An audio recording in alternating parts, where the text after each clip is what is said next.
We all set? Let's go. Hello, everyone. This is Bruno with a new segment called 10 Minutes or Less with Bruno, No BS. A very simple, casual interview, no fancy cameras here. Today, I have the honor to speak with a legend in our roofing industry, Brad Beldon from Beldon Roofing. With almost 75 years in our industry, a big family generation. How you doing, buddy? I'm doing great, Bruno. Thank you. How long have you been in the roofing industry?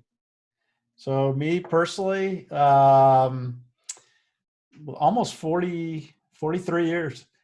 So I started when I was 12. You look like you're 20s, man. Yeah, no way, man. I started cutting the grass at the office when I was 12, and I haven't stopped yet. So I mean, I love what I do. It's great to be in a family business. It passed to your father, because I was taking a look, and you guys in one point was a supply company. Yeah. So when my grandfather was on general patent staff. And when he got out of the military, they liked San Antonio so much that they moved here from Boston. And so it was my dad, my grandmother, and their 3 kids. Didn't know anybody here. Started a supply company, which quickly evolved into a roofing company. My dad joined in the 60s. I joined in the 80s. And our daughter joined about a year and a half ago. Oh, and very nice. So you guys going to keep on the family, all right? Yeah. Yeah. That's the plan. Hopefully. Okay, that's good. If COVID doesn't wipe everybody out. Let me ask a question. When did you realize roofing would be a career for you? Because I know you came from like a pattern, right? So your grandfather, then your father, then came you, but maybe you thought like, hey, I don't want to do this. I don't want to be doing roofing. There was a point that you had to choose, maybe you went to, I don't know, about your background, but can you tell me a little bit when you realized roofing was in your blood and you're going to be, you know what, I'm going to be doing this for the rest of my life? So I think, when I was a little kid, my dad would take me to the office to get me out of my mom's hair. And so I was probably going to the office when I was 2 or 3 years old. The only thing I know is roofing. I love roofing. It's a great career. You meet a lot of really interesting people, a lot of really smart people. And there's no 2 days that are ever the same. And even your half a day is not the same. You have 2 buildings that are identical, same construction, and both roofs are different. And it makes you use everything that you've been trained for every single day to get through the day. Okay. I heard about the story that you started shaving your hair for a reason, honorable reason. Can you tell me why you started shaving your hair? It's not because you're losing hair, right? No, I got a full head. Well, actually, the first time it happened, our oldest daughter was in 9th grade, and she was trying to raise money for breast cancer awareness. And so she asked me if she could have my Rolodex. And I'm like, why do you want my Rolodex? She said, well, I want to raise money. And I said, okay, seems fair. And I said, how much money are you going to raise? And she said, I don't know. Let me think about it, I'll get back to you. So an hour later, she came back and she said, I'm going to raise $3,000. She was 14, 15. And so I said, that's fine. For every $3,000, I'll shave my head. So she sent an email to all my contacts. And the next day, my assistant walked into my office and she handed me a stack of FedEx envelopes. And she said, I think you're going to be in trouble. I'm like, what are those for? She said, they're all addressed to your daughter. And maybe a half hour later, she got UPS or FedEx, I forget the order, came in with a bigger stack. And I'm like, oh my God. And she raised $27,000 in 5 days. And so she shaved my head for 9 straight days. And so when my dad got cancer almost 3 years ago in May, I shaved my head when he was losing his hair. And this was his 4th cancer. And so many people came up to me and they're like, why are you doing that? And I explained it. And cancer patients were coming up to me and saying that it made them feel good, that people were supporting them. So come May, it'll be 3 years that I've been shaving my head in support of cancer patients. That's very nice, man. It's always good to hear good stories, Let me ask you a question. You told me you have a family, you have kids. You only have one child or you have more than one child? Oh, no, we have 4.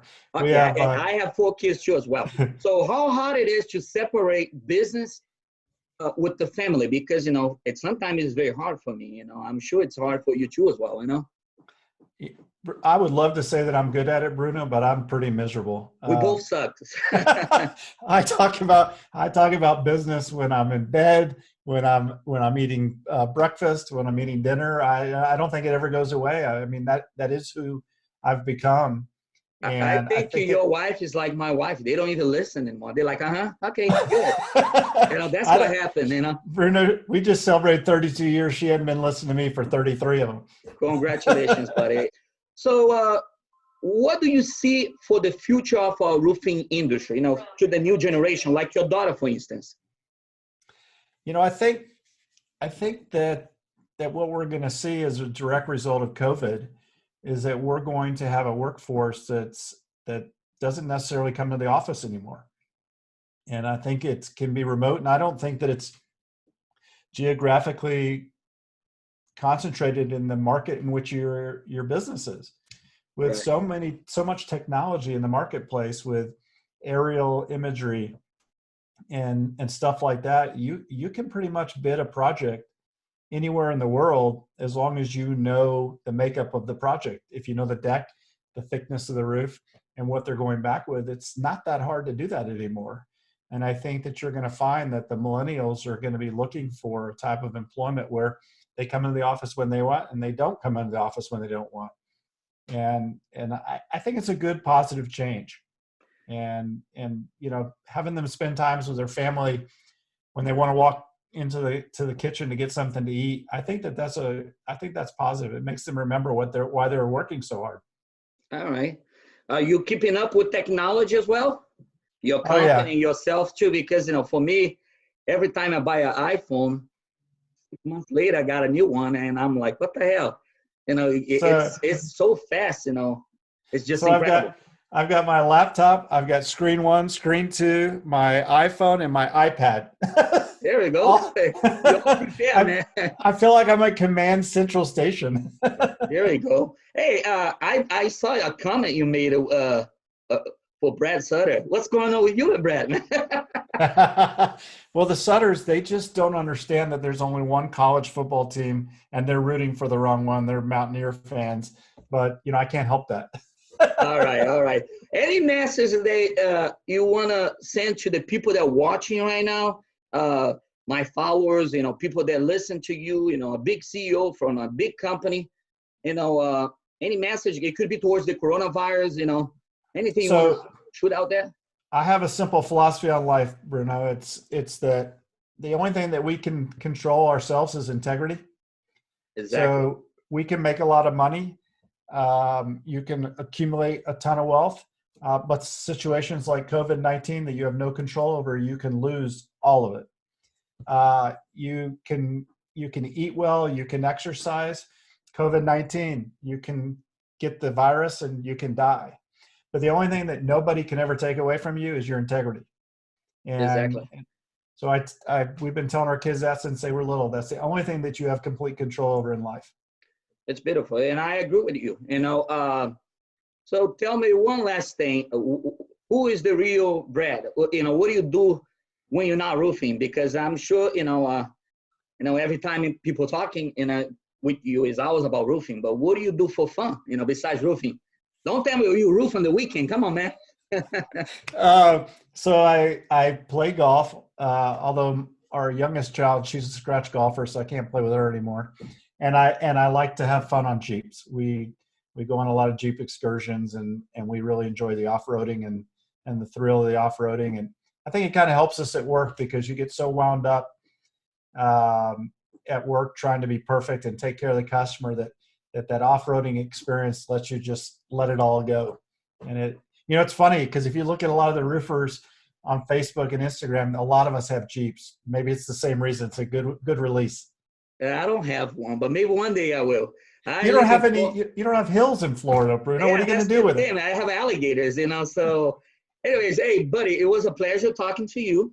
Good to see your face, and hope to talk to you soon. Thank you very much. I enjoyed talking to you, buddy.